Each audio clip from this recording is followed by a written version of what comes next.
कथारे अच्छी बड़ भौणी माँ ठू भी कम नुहे। तार उदाहरण साजिଛନ୍ତି जेलिना। माँ परी पणत कानी सीना घोड़े दे पारिबनी किंतु निज जीवन को बाजी लगाई सान भाई भौणी को जीवन बंचई पारिब। निजे सीना चलीगला हेले 3 जण भाई भौणी को जीवन बंचई देला।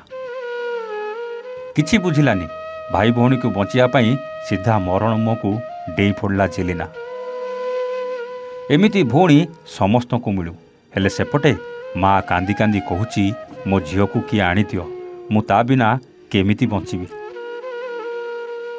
मौसा घर को बुलिबा को जाइथिले 3 भौणी केते खुशी थिले। मौसा घरे मजा मस्ती भी करुथिले हेले ये कौन खुशीर मुहूर्त जेमिति किछि समय रे दुखरे परिणत होइगला। शौच हेबाकू जाई चलीगला बड़ भौणी जेलिनार जीवन। हाँ आज्ञा शौच हेबाकू जाइथिले 3 भौणी सहित गोटे छोट भाई। शौच हो हो पोखरी रे गोड़ खसी जिबारु 2 भौणी आउ भाई पोखरी पानी रे बुड़ी जिबार देखि बड़ भौणी किछि न बुझी पानी भीतर को डेई पड़िथिले। किंतु समस्त को बंचई तो देइथिले किंतु निजे बंची पारि नथिले। पोखरी भितरे थिबा से काळ जमटा जेमिति अनेई बसिथिला जेलिना को नबाकू। आउ देखु देखु जेलिना गोड़ पोखरी भितरे फसी जाइथिला जा फल रे अणनिश्वास होई तांको जीवन चली जाइथिला। हाँ दर्शक बंधु एमिति एक घटना देखा मिली गंजाम जिला खलिकोट थाना चिकिली गाँव में।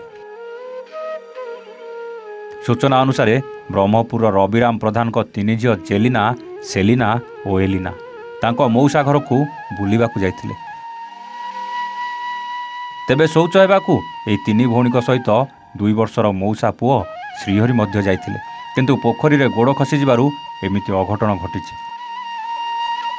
ग्रामवासी सहायतार समस्त को चिकिली प्राथमिक स्वास्थ्य केन्द्र को निया जाइथिला। सेठा डाक्तर बड़ भौणी जेलिना को मृत्यु घोषणा करथिले। पुलिस अपमृत्यु मामला रुजु करी शव व्यवच्छेद पई पठाइथिबा बेले अन्य 2 भौणी और भाई सुस्थ अछंती। गंजामरू जगन्नाथ साहू रिपोर्ट ए1 ओडिया।